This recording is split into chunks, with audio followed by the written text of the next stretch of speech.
Estamos de volta.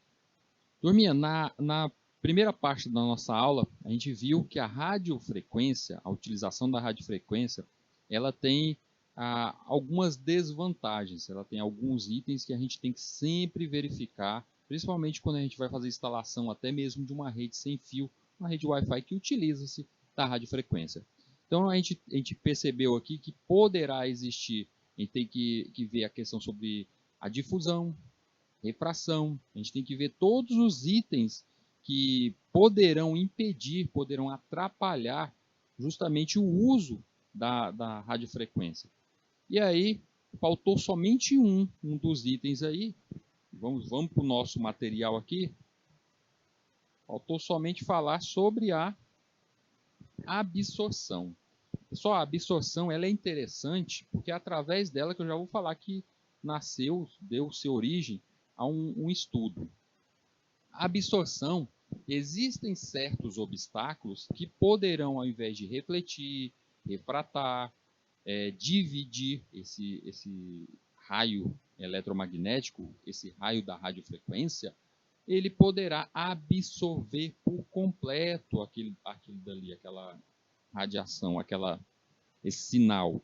E aí isso pode estar ligado até mesmo ao tipo da pintura, o tipo de pintura que tem ali naquele local. Uma coisa interessante que aconteceu aqui em Teresina é que os shoppings aqui, esse estudo foi feito justamente em cima do shopping Teresina, onde a grande parte dos azulejos dele, a parte do piso, é feito através de principalmente a utilização de granito e mármore. E nas paredes também existiam placas de mármores. Então tiveram que fazer a substituição de diversos pontos aqui e até a colocação dos acessos pontes para a internet do público do shopping foi modificado justamente porque o mármore, por muitas vezes, além da defração, de fazer a difusão, em certos casos, dependendo do tipo do mármore ou granito, ele pode fazer a parte da absorção, absorver aquele sinal. Então a gente tem que tomar muito cuidado, tem que fazer um estudo mesmo de como o sinal vai ser utilizado ali. Aí eu estava falando para vocês aqui que a absorção ela deu origem a um estudo interessante. Vocês já devem ter ouvido falar que em penitenciárias, lá sinal de celular, eles acabam não existindo sinal de celular, sinal de internet, tudo isso acaba sendo interrompido. E para interromper isso, existem uns aparelhos que fazem essa interrupção. Como é feita essa interrupção? Muitas vezes essa interrupção ela é feita seguindo o modo da absorção. A absorção ela vem que alguns desses obstáculos eles estão a trabalhar em uma frequência bem próxima dessa radiofrequência e conseguem tomar isso. Como no caso se fosse a luz, quando você ilumina uma parede toda pintada de preto, ele acaba absorvendo aquilo dali. Então, neste caso, o que acontece? Vamos dizer que eu tenho uma onda, nessa minha onda ali chegando, vamos pensar que seja a telefonia celular. O que o aparelho faz? O aparelho que restringe isso, vamos pensar que esse quadradinho seja desse aparelho, ele vai emitir uma onda, uma frequência, que vai trabalhar na mesma frequência. Gente, quando eu falei agora há pouco, mostrei para vocês, quando tenho duas ondas de radiofrequência trabalhando em cima da mesma numeração de frequência, não gera ruído. E aí é isso, por ela estar na mesma frequência, ela gera um ruído que acaba fazendo que a decodificação de tudo que é enviado em cima daquela onda não funcione. Acaba não sendo capturado. Então não importa se eu ligar esse aparelho ali que trabalha na mesma frequência da telefonia móvel, todos os telefones daquele setor ali não irá funcionar porque eles não vão conseguir pegar o sinal para decodificar aquele sinal. Então é por isso que ele acaba havendo essa interrupção. Ah, Hildo, mas espera aí, esse aparelhinho aí, ele consegue eliminar essa frequência, ele consegue destruir, digamos assim, a decodificação dessa frequência, os pacotes ali deixam de funcionar, mas ele tem que ter um alcance, certo? O alcance dele é bem restrito, não é à toa que um aparelho como esse, você não consegue comprar ele numa loja. Ele é feito sob encomenda justamente para, em casos como esse, utilização em penitenciárias, que é justamente para inibir o uso dele, o uso da telefonia. E é por isso que ele é muito caro, ele acaba sendo até muito caro na sua utilização. Pessoal, vamos começar a falar sobre a telefonia e eu tenho que puxar um pouco o assunto sobre a telefonia fixa. Porque até chegar a telefonia móvel aqui no Brasil e falarmos sobre o leilão que aconteceu das bandas de frequências do 5G, a gente tem que falar como tudo isso originou. Telefonia fixo, o telefone fixo aqui no Brasil. O telefone fixo é formado por uma base e por um fone conectados entre si por um fio. Quando a pessoa fala ao telefone, o microfone transforma o som da voz em um sinal elétrico, que em seguida sai da base através do fio. A partir daí, a forma como o sinal viaja varia. As redes de acesso são normalmente construídas utilizando cabos de fios metálicos em que um par é dedicado a cada assinante. Este par, juntamente com os recursos da central dedicados ao assinante, é conhecido como acesso ou linha telefônica. Só que nos últimos tempos, os telefones fixos acabaram deixando de ser tão utilizados, porque até meados de 10 anos atrás, a banda larga ela era transmitida pela telefonia fixa. Utilizava-se o mesmo caminho. Então, para que você tivesse em sua casa internet banda larga, você estava obrigado a ter um telefone fixo. Mas hoje em dia, com a chegada da fibra, instalação de fibra, os diversos provedores acabam se desvencilhando da utilização de telefonia fixa. Então você não é obrigado a ter um telefone fixo em sua casa. Por esse motivo, os telefones fixos acabam até sumindo. Por quê? Você não precisa para usar a internet, você não precisa de telefone fixo. E um telefone fixo te prende a um só local. Já a telefonia móvel, você pode ter um número de telefone móvel que vai estar com você onde você estiver e não fixo em um só ponto. Como funciona a telefonia fixa? Eu tenho que ter uma rede de acesso, ou seja, um local onde tem o meu telefone. Nessa rede de acesso, ou seja, todo o filamento que leva-se até a central de origem, ou seja, uma rede de telefonia próxima a você em sua cidade, e que esse sinal vai ser enviado para transmissão via satélite. Utiliza-se o satélite a chegar esse sinal lá na central de destino. A central de destino captura isso e leva pela rede de acesso daquela localização até o destinatário. Comunicações móveis. As ondas eletromagnéticas foram primeiramente descobertas como meio de comunicação no final do século XIX. Os primeiros sistemas a oferecer o serviço de telefonia móvel, telefone de carro, isso eu falei na aula passada para vocês, que era a utilização de telefonia, aqueles walkie-talkie, um modo de rádio, no sistema com as polícias, os carros de polícia. Foram introduzidos no final dos anos 40 nos Estados Unidos e no início dos anos 50 na Europa. Esses primeiros sistemas celulares eram muito limitados quanto à mobilidade e serviços com baixa capacidade e má qualidade de voz, porque era a utilização, ainda aprendendo a utilizar a tal radiofrequência. Além disso, o equipamento era pesado, caro e sensível à interferência. Devido a isso, havia menos de 1 milhão de usuários de telefonia móvel no início dos anos 80 em todo o mundo. Porque como todo telefone, mesmo a telefonia móvel, estava ligada a uma pessoa, uma rede, cada pessoa que utilizasse um telefone, ele acaba ficando restrito à ligação por aquela frequência.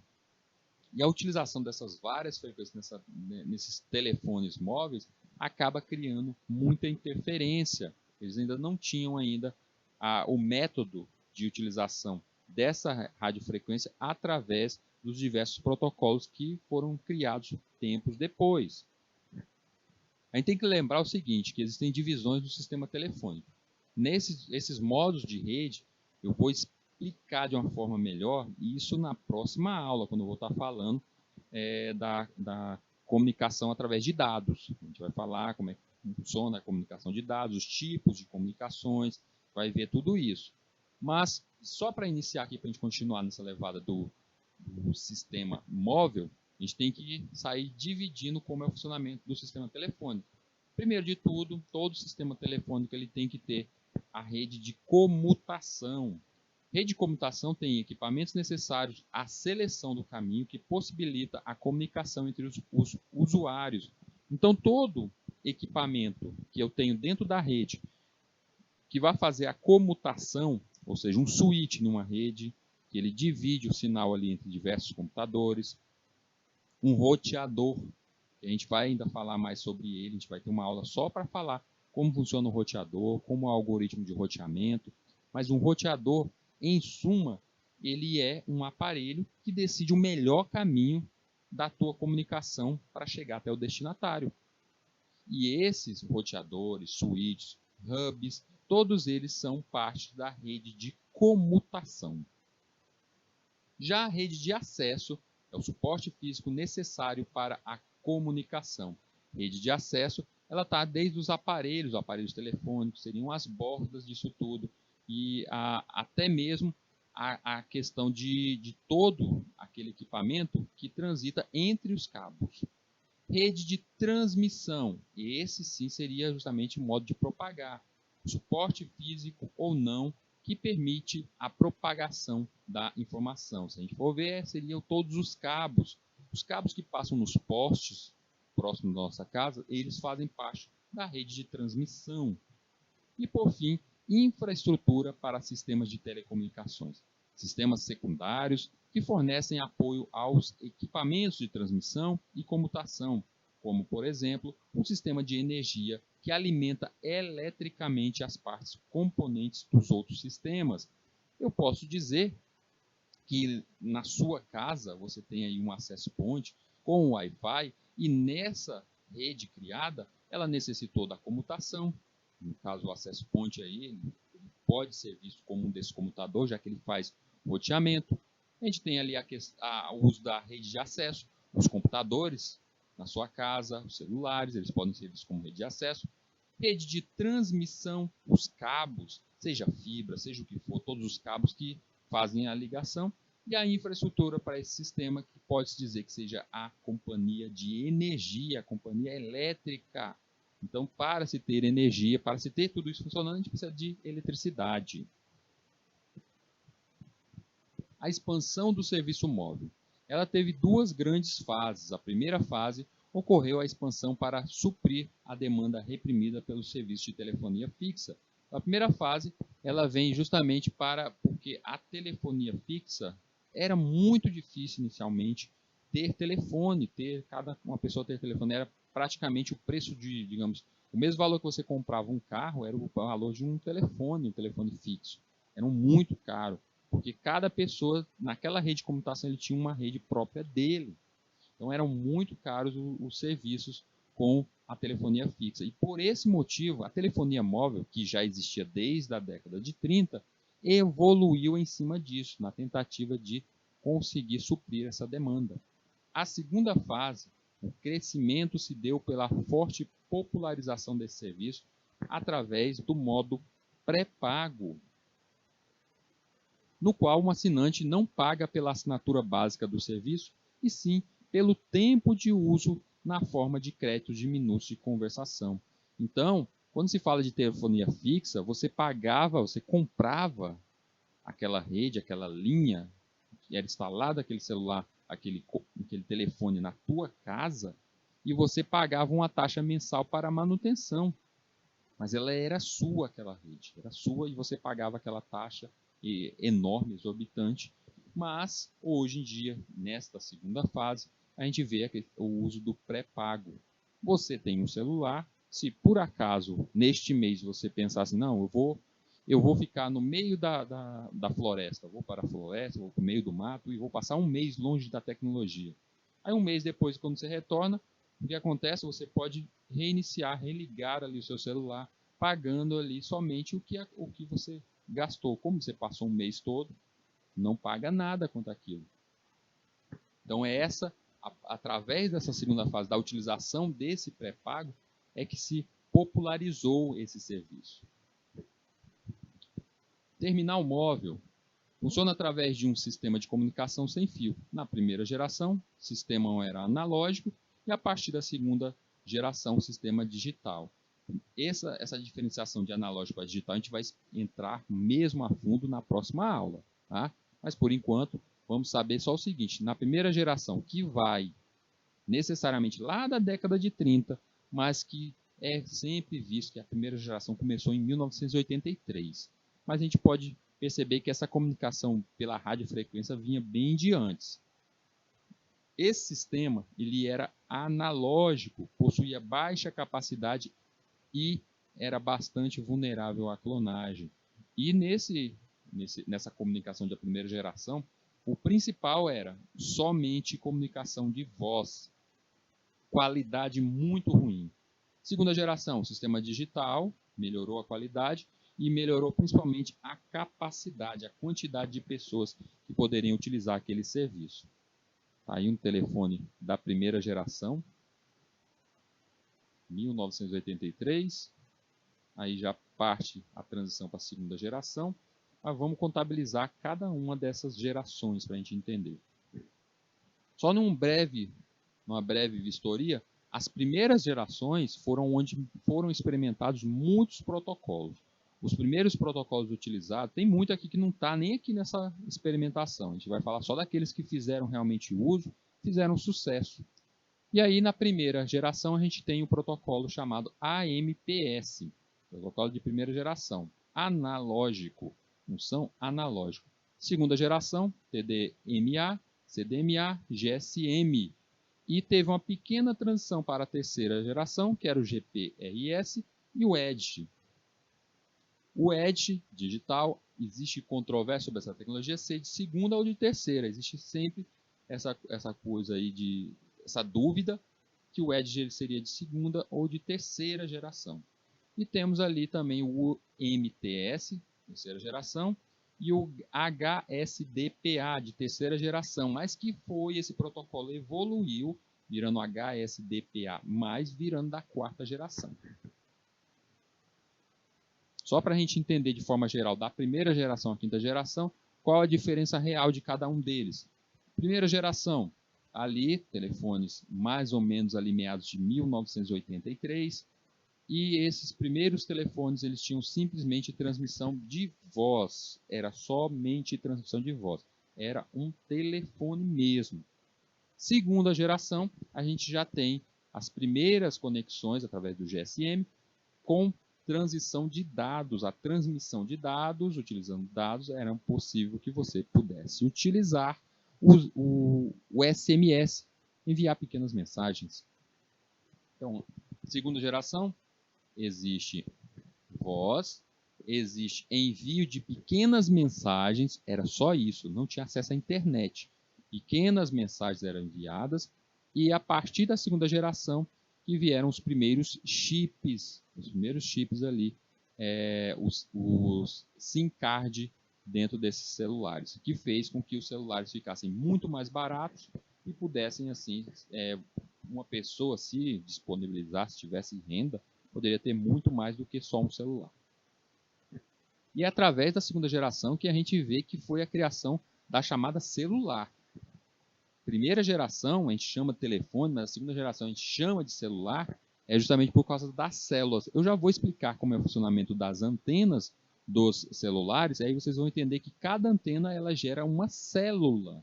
E essa configuração de transmissão de dados através de pequenas células é que o celular foi chamado assim, a primeira vez, na segunda geração. Terceira geração, os celulares acabaram ganhando novas ferramentas, os chamados gadgets, porque eles já poderiam acessar a internet. Então, nele já deveria vir algo como um browser, um navegador, alguns possíveis jogos, algumas incrementações, alguns pequenos experimentos com imagens. Então, tudo isso foi aderido na terceira geração. A terceira geração, sem dúvida nenhuma, foi uma que teve muita experimentação. É nela que a gente vê a criação do WiMAX, a criação de várias experimentações de protocolos. A gente já vai falar sobre ela. E na quarta geração, a gente tem tudo isso que tinha na terceira e mais acesso a vídeo. Por quê? Porque a internet, o acesso à internet, melhorou a qualidade da internet, a velocidade de uso da internet nesses celulares aumentou muito mais. E por esse motivo é que pôde-se chegar vídeo. Quinta geração, essa que estamos chegando, estamos adentrando agora, ela vem tudo isso que a gente tinha na quarta geração, sendo que agora a internet é vista como alta velocidade, muito mais ainda. Vídeos Ultra HD e até vídeos de 3D. Nesses vídeos, por quê? Porque os celulares melhoraram as suas telas e a conexão também. E a gente vai entender que a quinta geração, apesar de todo mundo só falar uma coisa, o 5G chega-se com uma velocidade extrema, absurda. A gente sempre fala muito da velocidade, mas a maior coisa que tem no 5G não é a questão sobre o uso, sobre a velocidade, mas a condição de quantidade de acessos que poderemos ter, quantidade de pessoas acessando, a quantidade de usuários que poderão ter no 5G. Além disso, ele também faz uso da internet das coisas, além de, é claro, de várias ferramentas com o uso da nuvem. Então vamos passar de cada uma delas para ver o que houve de mudança, o que houve de evolução em cada uma delas. Primeira geração, o celular analógico. Introdução dos sistemas celulares no final da década de 70 e no início da década de 80 representou um grande salto nas comunicações móveis. A tecnologia dos semicondutores e microprocessadores permitiu o desenvolvimento de telefones menores, mais leves e mais sofisticados, tornando-os uma realidade prática para mais usuários. Estes sistemas de 1G, primeira geração, ainda transmitiam apenas informações de voz analógica. Vamos lembrar disso, gente. Sempre que falar primeira geração, o 1G, o que ele tinha? Somente voz. E era analógico. Coisa bem simples. Este sistema de primeira geração englobam o chamado Advanced Mobile Phone System, ou simplesmente o AMPS. Esse seria o protocolo principal utilizado dentro dos celulares de primeira, celulares não, vamos chamar de telefone. Celular foi a parte da segunda, né? Telefones da primeira geração. Além disso, foi utilizado outros sistemas como o Nordic Mobile Telephone, o NMT, e o Total Access Communication System, os TACS. Com a introdução do sistema de primeira geração, o número de usuários cresceu aproximadamente 20 milhões em 1990. Gente, essa data, 1990, ela é extremamente importante na nossa área. Por quê? Porque foi em 1990 que a gente pode dizer que houve o grande salto da internet. Ali que protocolos novos foram utilizados junto à internet, protocolos de HTML, a internet ganhou um movimento. Vários, se vocês saírem olhando historicamente, as grandes redes Facebook, essas grandes redes, todas elas acabam nascendo nessa data. A gente vê que 1990 foi um ano de grande importância para a informática. AMPS, Advanced Mobile Phone System, foi ali em 1983 que se utilizavam os primeiros telefones, está aí esse Motorola Dynatec 8000X, que trabalhava com frequência de 850 MHz. Essa era a frequência inicial dos telefones analógicos. Chegando à segunda geração, o desenvolvimento dos sistemas celulares de segunda geração foi impulsionado pela necessidade de se melhorar a qualidade de transmissão, a capacidade de sistema e a cobertura. Os avanços quanto à tecnologia dos semicondutores e dispositivos de micro-ondas levaram ao uso de transmissão digital nas comunicações móveis. A transmissão de voz ainda dominava, mas a demanda por serviços de fax, na época o fax chegava, mensagens curtas e transmissão de dados crescia rapidamente. Serviços suplementares, como prevenção de fraudes, encriptação, tornavam-se um padrão característico dessa geração. E a primeira geração, a gente era muito mais fácil de fraudar isso, de clonar uma linha telefônica. A taxa de transmissão de dados do 2G não excedia 9.6 kbps, kbytes por segundo.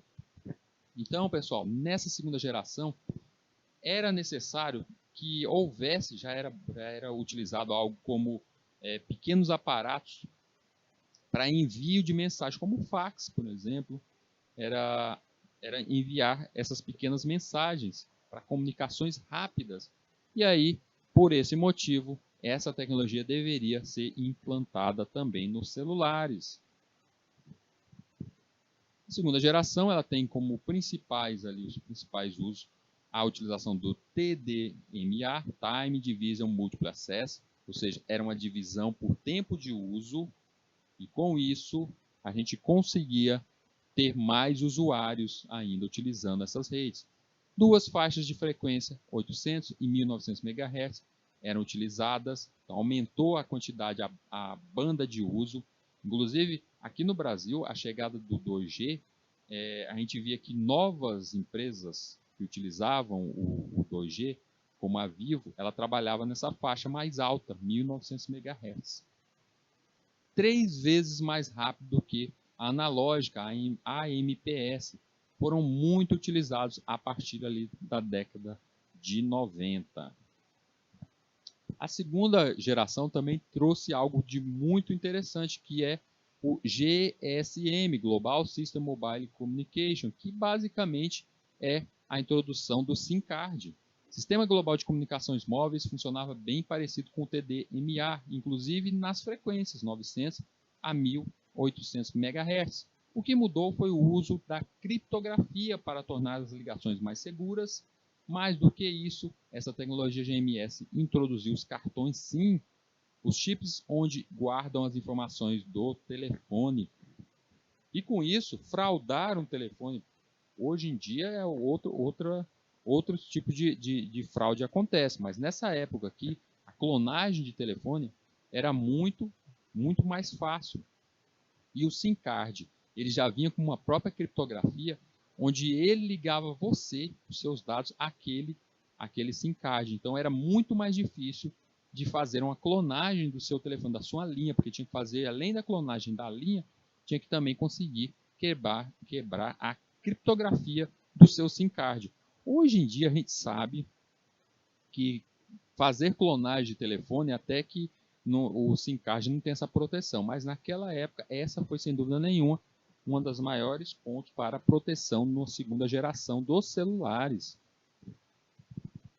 O 2G para o 3G, houve essa transição. Nessa transição houve ali os intermediários. A tecnologia 2.5G é radicalmente diferente do 2G, pois esta comutação por pacotes. Então ela utiliza não a comutação por sistema, mas a comutação por pacote. Essa nova tecnologia, General Packet Radio Service, ou simplesmente GPRS, é o padrão europeu 2.5G, é o upgrade do GSM. O GPRS substitui a comutação por circuitos, que era o que a gente via no GMS, comutação por circuitos. E ela faz uma comutação por pacotes. E eu não entendo ainda direito o que é essa comutação por circuito, comutação por pacote. Comutação por circuito é basicamente, se a gente for trazer assim para um exemplo bem simplório, seria basicamente eu tirar um cabo de uma ponta e colocar em outro, como as telefonistas faziam na comutação de ligações. Já a comutação por pacote é o envio da sua mensagem dividida em pedaços e empacotados. Mas a gente vai entender isso a fundo. Na próxima aula eu vou falar um pouco mais dessa comutação por circuito e que vocês vão entender o que são esses tais pacotes e como acontece a transição dos pacotes no uso das redes. Isso foi um passo útil para o caminho do 3G, pois dá às operadoras de telecomunicações a experiência para comutação de pacotes. Comutação de pacotes já era algo utilizado na transição de dados dentro dos computadores nessa época, só que aí os celulares começaram a utilizar também esta tecnologia. Antes de chegar ao 3G, passamos uma fase intermediária dessa evolução. Antes a telefonia permite a comunicação de voz, mas como todos nós sabemos, a telefonia móvel possibilita a troca de mensagens e textos e acesso à internet. Essas possibilidades viraram realidade a partir dos padrões de 2G e, porém, começaram a atrair usuários de maneira mais ampla no 2.5, porque o 2.5 ele conseguia fazer realmente uma ligação sua com a internet. O celular passa a ser algo bem mais próximo do uso de um computador. Considerada por alguns especialistas, a rede 2.5G, o General Packet Radio, trouxe uma melhora significativa para as transmissões móveis, aumentando as taxas de transferência de dados das redes GSM, apesar de ainda não chegar ao patamar do 3G. Então ele melhorou. Lembra que o GSM era 9 kbps, agora com essa nova tecnologia por pacotes, essa comutação por pacote, ela ficava dentre 32 a 80 kbps para cada usuário, e isso foi uma grande melhoria, uma evolução na mesma rede, mas utilizando agora ao invés de circuitos, pacotes. Então, a tecnologia 2.5 que ela tem, GPRS, a transmissão através de pacotes, ela permite o transporte de dados por pacotes. O seu foco aqui é a conexão com a internet e transmissão de dados. Os aparelhos já tinham a transmissão por voz, né, a transmissão de dados de voz, agora precisavam melhorar a transmissão dos dados. E por esse motivo, aí foi um grande salto, porque eles permitiam o uso do protocolo de IP. Aquele protocolo, aquilo que toda vez que você chega numa rede de computadores, você chega com o seu celular e vai conectar um Wi-Fi, o que acontece quando você conecta? Você ganha um número naquela rede, um número IP. Então, todo mundo que está acessando alguma rede na internet, ele tem obrigatoriamente de ter um número de IP, um endereço. A gente já explicou isso em aulas anteriores, esse IP, e a gente sabe que o IP é praticamente como se fosse o endereço da sua casa. Quando você compra alguma coisa pelo correio, você precisa demonstrar onde é sua casa, mostrar seu endereço, sua casa para receber o teu produto. E é a mesma coisa aqui. Você precisa ter um endereço dentro da internet para receber todos os pacotes de dados. Outra evolução foi o Edge, Enhanced Data Rates, para GSM, ou transferência de dados melhoradas para a evolução do GSM. As especificações são bem similares ao do GPRS, mas a velocidade máxima subiu para 473, oficialmente, isso é a média oficial, kbps, a quem reconhecido considere a categoria Edge, reconhecido como parte do padrão 3G, e não como 2.75. Então ficou sempre essa dúvida. O Edge, ele é 2 ou 3G. Sempre ficou-se essa dúvida. Ele chega a umas velocidades que beiram o 3G, mas ele continua ainda utilizando em seu protocolo a base do GSM, que é o 2G. Então, revisando aí, primeira geração analógico, segunda geração digital, utilizou a AMPS em sua base. Sua base ela continua a funcionar em MPS ainda o analógico, mas utilizou GSM e CDMA. Chegada da geração 2,5, o AMPS, os analógicos sumiram, acabou, e entrou o CDMA, o GPRS continuou, o Edge entrou e o HSCSD entra aí como novo protocolo. Esse protocolo novo ali, mesclado com seus estudos com o Edge, formou a geração Edge de terceira geração. GPRS acaba se transitando para o CDMA, e o CDMA puro, do padrão ISO 9095B, passa a ser o chamado Wideband CDMA. Isso é o início para a chegada até da terceira geração CDMA. Por causa de sua velocidade, melhorou os padrões de navegação na internet.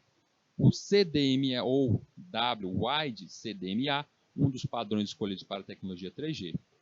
Padrão para radiofrequência nos mesmos conceitos de comunicação do CDMA. Porém, a velocidade de conexão era bem melhor, chegando a 2 megabit por segundo. Então melhorou muito aí, praticamente aumentou do Edge, da versão Edge, aumentou pelo menos ali 6 vezes.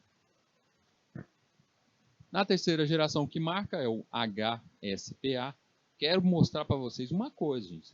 Vocês já perceberam que quando vocês fazem uma conexão, você está utilizando uma conexão de telefonia móvel, e aí você está distante, está se distanciando da cidade, ou você está numa área que pega o telefone bem ruinzinho, e aí às vezes quando você tenta conectar aparece um Ezinho, sua internet pega, conecta, mas fica ruim, fraquinha. E isso aí é a internet Edge. Você está conectado em uma internet que seria considerada aí, no caso, o 3G, ou pelo menos o 2.75G, que é o Edge. Mas às vezes você se conecta em um H. Esse H vem justamente do HSPA, o HSPA+, que já seria o equivalente ali chegando das primeiras, chegando do 4G, mas que é um protocolo que faz parte ali da terceira geração.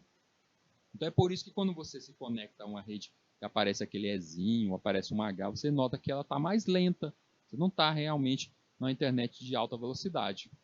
Na internet 3G ela suportava muito mais usuários. E aí chegamos ao 4G. Finalmente o 4G. Alguns celulares, quando você se conecta, aparece o H+.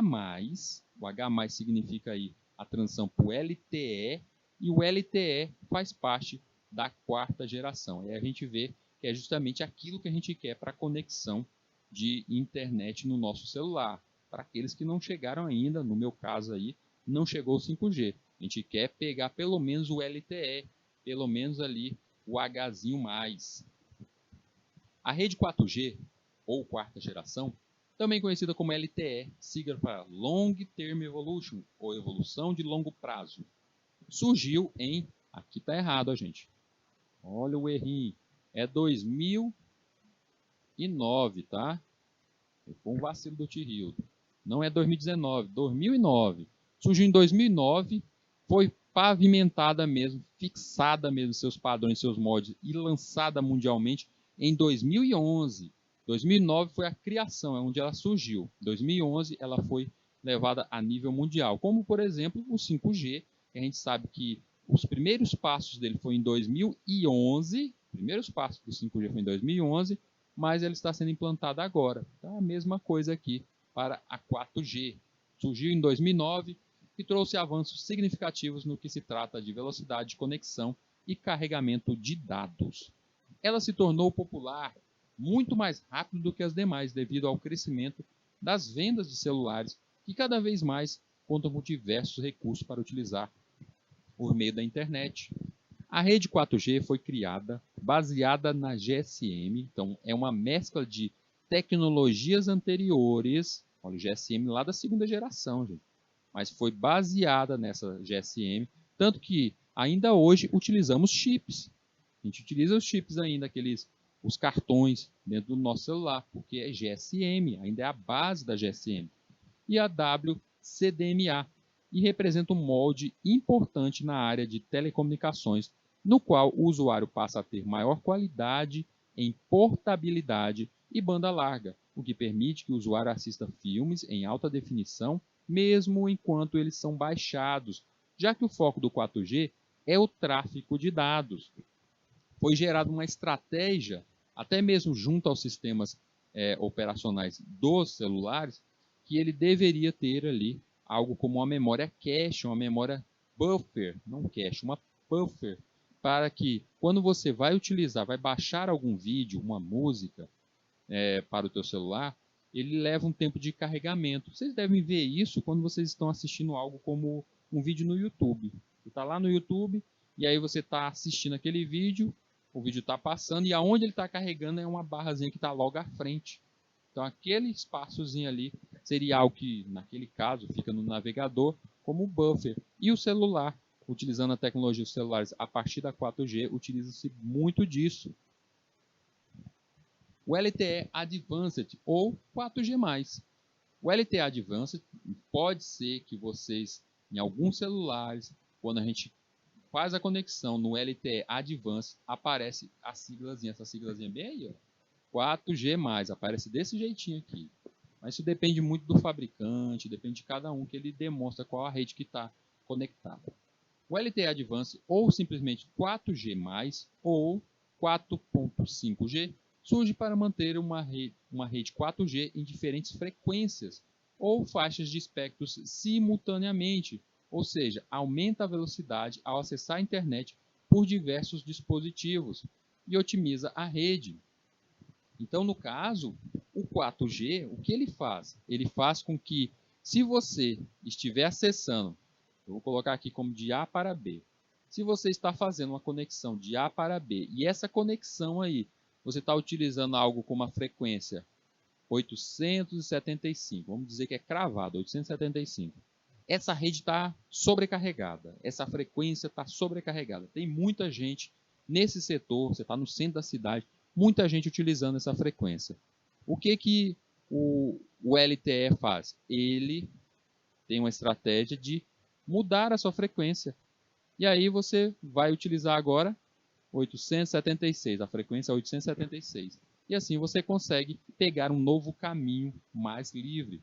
Seria basicamente como se de repente criasse uma nova estrada, porque eu mudei a frequência, e aí você pudesse se comunicar por aquela nova estrada. E ao fazer isso desse modo aí, você sempre tem uma estrada com fluxo. Isso se tem pelo uso da chamada banda larga. É o uso dessa banda maior, que eu tenho várias frequências ali que eu posso saltear, eu posso mudar a minha frequência, usar a estratégia de mudança de frequência, sempre que eu estiver ali com nenhuma localização, estiver em um local, estiver usando uma frequência que está muito utilizada naquele momento. O LTE Advanced Pro conta com maior velocidade de acesso. Este pode chegar ao usuário a uma velocidade de 200 megabits por segundo. Esta rede combina 3 faixas de frequência, com no mínimo 30 MHz de espectro, ou seja, a banda dela é maior para me fazer aquela variação que eu falei agora há pouco. Tecnologia MIMO, 4x4, que é o múltiplo input, múltiplo output em português. Múltiplas entradas e múltiplas saídas. E modulação de 256 QAM, que permite maior transmissão de bits para utilizar um maior volume de dados. Então, o LTE Pro Advanced, aí, o 4.5, o que ele faz, gente? Eu não disse que com o LTE você só pulava, ele te jogava numa rede e outra, numa frequência e outra. Você está na frequência 875, ele te joga para 876, não é assim? Já no caso da Pro, o que ele faz? Ele deixa você nas duas, ou até em mais. Ele deixa você, porque você não é uma única mensagem, vocês são pacotes. Então ele quebra a sua mensagem em diversos pacotes e ela transita por esse monte de estrada. Então não se perde velocidade, se ganha fluxo. Eu continuo numa boa velocidade e eu ganho um fluxo maior, fazendo com que minha internet não diminua na velocidade. Pessoal, chegou o momento do nosso intervalo. 3 minutinhos e a gente já retorna.